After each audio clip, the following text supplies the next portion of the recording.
All right, so let's get ready for our warm-up before we start our Combust workout. If you don't have a mat or a beach towel or a towel and you want to grab one, just push pause and then go ahead and grab that. Otherwise, that's all you're going to need for the warm-up. So the first thing we're going to do is stretch out our hip flexors, because so often we are sitting all day and those things get really tight. So we're going to start off with a half kneel stretch. You're going to take it down. If you have a mat or a towel and you want to roll it up so that you can put your knee on it to give yourself some cushion, you want to get your foot out in front of you, and you want to make sure that your knee is lined up right over top of your ankle so that your shin is vertical and you're pressing into the heel and to the ball of your foot. Your back foot is going to be directly behind you, so we're not going to rotate it anywhere. It's straight behind, and if you can, tuck your toe underneath you. Now, the most important part is to make sure that the hip over the kneeling knee is directly over that knee. So you don't want to be leaned forward, you want to be back right over the knee, okay? Shoulders over your hips. Then I need you to squeeze your glutes, squeeze your butt cheeks, and then tuck your tailbone underneath you. So you're not leaning forward, you're squeezing and tucking. You're going to feel a really great stretch right there. You'll know it when you have it right there. And I want you to lift your arms up, and I want you to pull your shoulder blades down away from your ears. We're going to hold this position right here for 10 seconds. So we've got 5 more. You're making sure that you're breathing and that you're not holding your breath. From here, I need you to drop your hand that's closest to the leg in front of you. And then I want you to push that palm to the ceiling and lean a little bit over to the side of the hand that's down. Make sure again that you're breathing. You don't want to hold your breath when you're stretching. Excellent. Now you're going to take your fingertips lightly. Do not lace. Lightly behind. Make sure that you're staying stacked. Press your elbows back and keep them there. Your knees and your hips stay forward while your upper body rotates. So if you're allowing this to happen, you see how I'm cheating? You're rotating, but you're really cheating it out. So you want to keep those elbows back, even if you can't get as far on that rotation. So hold here for another 5 seconds. And then go ahead and take it back to the center. You're going to bring it down and switch to the opposite knee. All right, so you want to again, make sure we're going to get ourselves in that good alignment. Knee is stacked right over your ankle in the front. Your hip is stacked over your knee in the back. Your foot is straight behind you, and you've got that toe tucked under. Now, squeeze and tuck. Lift up, pull those shoulder blades down, and breathe. All right, hold it here. Feeling that hip open. Keep going. Excellent. Now drop the arm of the leg that's in front. Push that hand to the ceiling and then lean a little bit over to that side. Again, making sure you're breathing. And this is one of my favorite stretches. And then fingertips lightly, again, not lacing, elbows back, knees and hips forward, upper body rotates. Again, keep those elbows back, don't cheat it out. Keep holding. And bring it back to center, and then release it. All right, so if you have, want to take that mat and roll it out, I already obviously have mine rolled out, but you either have that mat or that towel. So the other thing that happens is when we sit all the time is that we get something called gluteal amnesia. So your butt muscles kind of like go to sleep because you're sitting on them all the time. We want to activate them and get them ready, prepped, primed, so that when you're actually doing your strength workout, they're ready to go. They're not taking time to be woken up, and you're actually going to be using the right muscles. So we're going to do a glute bridge. So you're going to take it down onto your back. Bring your feet closer together, and then I want your heels down and your toes up. That's going to activate your glutes and not your calves. So you also want to exhale and pull that rib cage down towards your hips so that your back is flat and you've got your core engaged. All right. Now you can continue to breathe and hold that. Hands should be at your sides with your palms facing up. Open up your chest, and then you're going to squeeze your butt cheeks, press up through your hips. You're going to count to 1001 and bring it down. And up and down. We're going to do 16 of these. So really squeeze those butt cheeks and down. Exhale, 4 and down. Make sure you've got that core braced. 5 and down. Exhale, 6 and down. 7. Keep going. 8. Again, don't let that back arch. 9, just to get your booty up higher in the air. 10. Keep going. 11. 12. 13. 14. 2 more. 15, 16. Good job. All right, so we're gonna do another glute activation. This one's gonna be work more glute medius activation. So right here, these are clamshells, and I'm super anal about people doing these correctly, otherwise you're cheating it out and not getting the most out of it. So the first thing you need to do is you wanna have your arm long, not like this because it's gonna hurt your neck. So you want to rest, and you're trying to think about getting your fingertips, your spine, all the way down to your ankles in line. And I know it's hard, especially if you can't see yourself, like right now. I'm just kind of hoping that I'm in that alignment, but I also don't want to let myself roll backwards. I want to be forward, okay, so that I'm in line. I want to make sure that my hip bone right here is pointing straight in front of me, and my knees are bent, right? And I'm going to hold here, or if I need to, I can brace here with my core brace. So when we're doing the clamshell, our ankles stay together, and then you're going to open the knee and bring it back down. What I don't want you to do is to roll backwards in order to get a bigger opening of that clam open, right? This is just moving your back. This is activating the muscle that we want to work, okay? That's why I tell people to put their hand here. You can feel that muscle contracting, and it's not how big you open. It's making sure you're locking down this movement. Imagine that you've got a wall right here, right? Don't let your butt touch that wall, all right? We're going to do 8 each side, okay? So 1, and down. 2, good job. 3, 4, hopefully you're feeling that muscle contract. 5, 6, 7, and 8. All right. Go ahead and either roll over, switch sides. Again, you're going to get yourself lined up. Once you do these, then you got it done. It's like riding a bike once you get that form figured out. All right, so get yourself in alignment, brace that core, and open 1. Again, not using your back. 2, 3, 4, 5, 6, 7, and 8. Excellent. All right, so hopefully you've got your hips loose and your butt is waking up. So now we're going to do some work for your upper back and your chest. Again, sometimes when you're sitting at your computer, you've got that rolled in feeling, so your chest gets tight and your back muscles are all tight, and we lose this rotation. So this is what this stretch is really important for. So you want to take your feet about shoulder width apart, your knees are pointed and your toes are pointed forward. And then you're going to bend your knees a little bit, and then you're going to stick your butt to the back wall. You're going to hip hinge. So this is what it's going to look like from the side, right? So your palms are going to face forward, and your chest is going to stay up. Your lower body is going to stay pointed in front of you, while your one arm you're going to take, you're going to reach it towards the ceiling, and then bring it back down. And so your upper body is rotating. I'm going to go back forward here.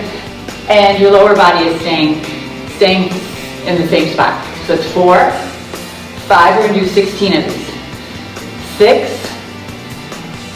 7, 8, 9, 10, again, make sure you're breathing. 11, 12, 13, 14, 15, 16. Good job. At this next one, we're going to start adding some movement, and if you don't want any kind of impact at all, I want you to march this out. Otherwise, we're going to do 20 pogo hops. So this is really just kind of bouncing through your ankles and just getting that little pop. We're going to do 20 of those. So here, keep going. I guess it depends on how you count to 20. I'm kind of counting like a jump rope, and rest. All right, the next one is going to be a squat to stand. So we're practicing a squat pattern, and if you have your mat or the beach towel, you might want to keep that handy because you might need it. I'm just going to put it off to the side for now. Feet are going to be shoulder width apart, so that means look down from your instep up until your armpits, and your toes need to be pointed forward. Then I want you to imagine taking your feet like you're screwing them into the floor. Okay, your toes aren't going anywhere, but you can feel that your muscles are engaging. Keeping your legs straight, I want you to reach down. Watch me do this first. You're going to reach down to the floor. If you can't get all the way, try your best. Your weight is on your heels and the balls of your feet. Then you're going to bring your booty down, right? And then you're going to take one arm up, the other arm up, and stand up. Some of you are going to want to do this and you're going to put all of your weight on your toes, and that's not what I want you to do. If you feel like you're really struggling and you're going to fall over backwards, I want you to take the mat that you have rolled up and I want you to put your heels on it, okay? And then you're going to do that same thing. You're going to reach down, you're going to pull your butt down, take one arm up, the other arm up, and stand, okay? So whatever way is going to work best for you, let's do 6 of those. And these are going to get better the more that you do them. All right, so you've got everything locked down, ready? So straight down, okay? Pull that butt down, so it's like you're trying to get your butt between your feet. Take one arm up, the other arm up, and stand up. These are still a work in progress for me as well. Butt down, chest stays up, right? 2, good job. Straight down, butt down, weight is on the heels, not on your toes. That's 3, good job. Straight down, butt down, one arm, 4, keep going, and down. Good, 5. There's a lot going on here in this movement, so 6. All right, excellent. So now we're going to do some lateral jumps. Again, if you want low impact, this is going to be your option. Otherwise, we're going to do 20 side-to-side pogo jumps that jump through your ankles.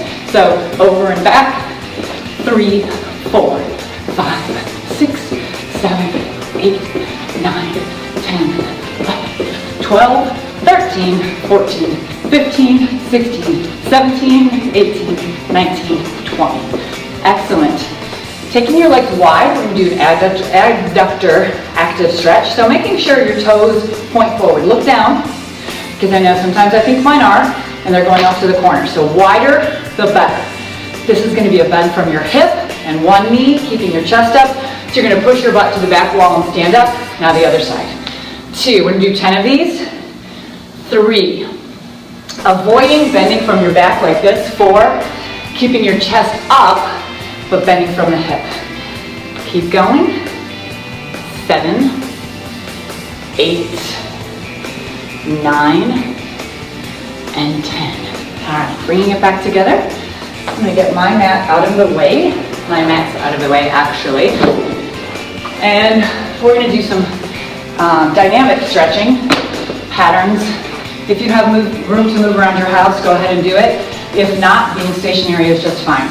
So this next one is knee hug. So it's a knee separate or a hip separation.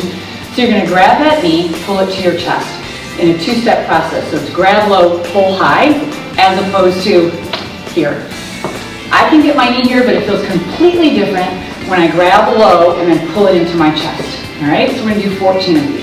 So grab, pull, and switch. And then think about really keeping that ankle braced into the floor, right? You're working on core strength, you're working on balance, you're working on ankle stability.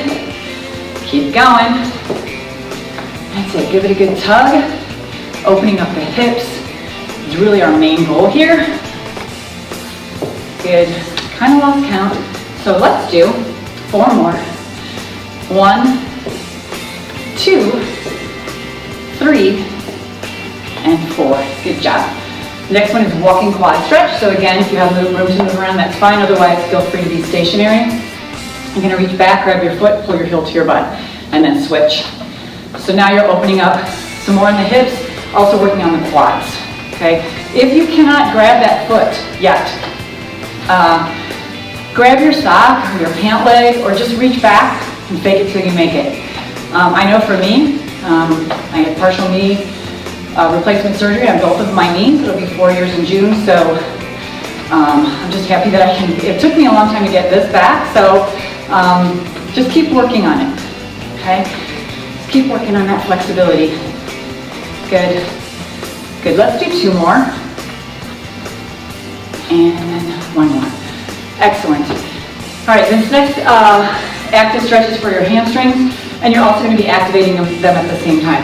Most important thing to remember here is that your knees are going to stay straight. There's no prize for touching your feet if you're bending your knee. It's all the movement is here in your hip, not in your back. It's also important to keep the heel that's on the ground locked in so that you're not coming up on the toe. Those are all cheats that I'm trying to take away. So even if your leg can only go to here today, that's fine. And the next thing is you want your toe pointed back to your face. So I want you to start with your hands up, and then I want you to reach across your body to the opposite foot and slam it down. Yes, slam it down, don't be dainty, okay? So kick up and down, good. And remember, if you don't touch, that's okay.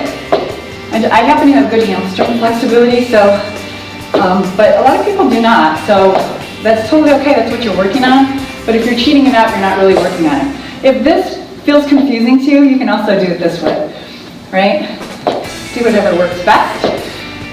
It's all about the hamstrings. Good. Let's do 2 more. And stop. All right. So we've got 3 movement patterns that are going to get your heart rate up a little bit more, get that blood flowing before we actually get into the workout. Anything that I'm doing that's high impact, you'll always have the low impact option. So we're gonna do a high knee jog. We're gonna do that for 10 seconds. I need you to get your knees up as high as you can, or march it out, ready, and go. So push it, keep going. Keep going, 5 more seconds. And stop. The next one is going to be a butt kicker, low impact. You're just going to step and kick. Otherwise, you're going to push off the balls of those feet and then reach, trying to get your heels to your booty. I say keep going. A few more seconds. And stop. All right. The next one we're going to do is a lateral pattern. So important to move our body in all directions so that we continue to be able to do that as we get older. So I want you to get low, and I want you to shuffle 4, one direction and then the other. The lower you get, again, this one has kind of not a lot of impact, so should be okay. Just be careful that you're picking up your feet, that you're not tripping over something. 1 more down and back. And, all right, here we go.